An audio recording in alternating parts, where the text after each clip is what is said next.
טוב, שלום. כאן רואים מורדי ואנחנו עומדים לפתוח חבילות של קלפים ליגת האלופות. אני פותח את החבילה הראשונה. טוב, בוא נראה את הקלפים, בוא נראה מי יצא לנו. יש לנו כאן שחקן, זוהר, שים את הזוהרים כאן. טוב, השחקן השני שיצא לנו זה אנדרס אינייסטה, ברצלונה.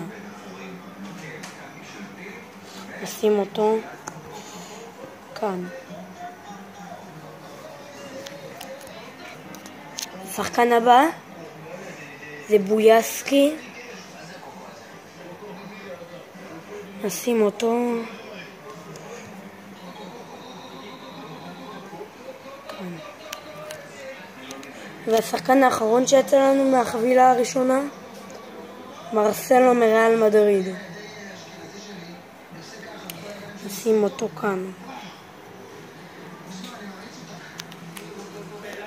עכשיו אני אפתח עוד חבילה. פתחתי את החבילה הבאה ובואו נראה את מי יצא לנו. והאיש הראשון שיצא לנו סיגלי, ליגת האלופות, הוא הגנה.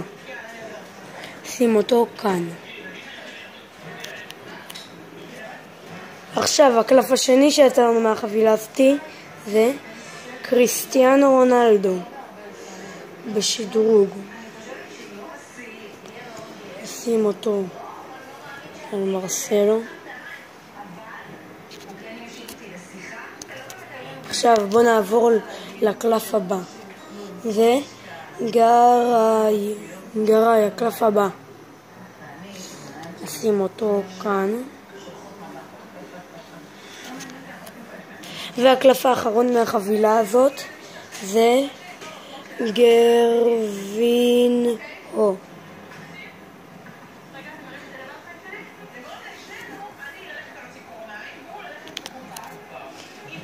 טוב, עכשיו נפתח את החבילה הבאה. את מי יצא לנו. השחקן הראשון זה פרננדינו.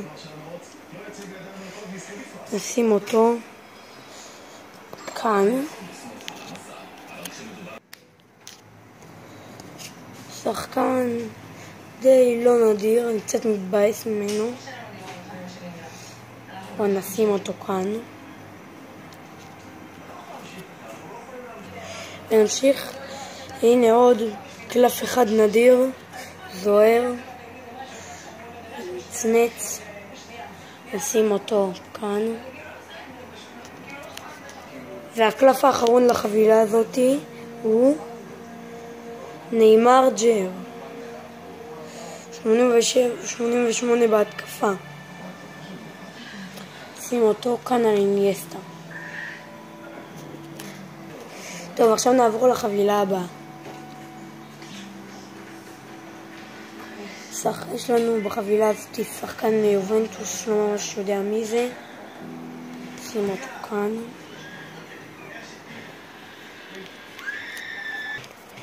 יש לנו כאן עוד שחקן, פעם הוא מארסנל, גם אותו אני לא יודע ממש. שים אותו כאן. ועכשיו אנחנו בקלף אחד לפני האחרון, את ערן זהבי.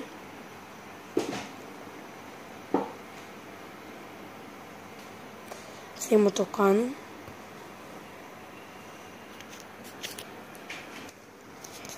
והקלף האחרון הוא עומרי בן ארוש. שים אותו כאן על ערן זהבי. טוב, אלה כל הקלפים. ולהתראות, נתראה בפעם הבאה.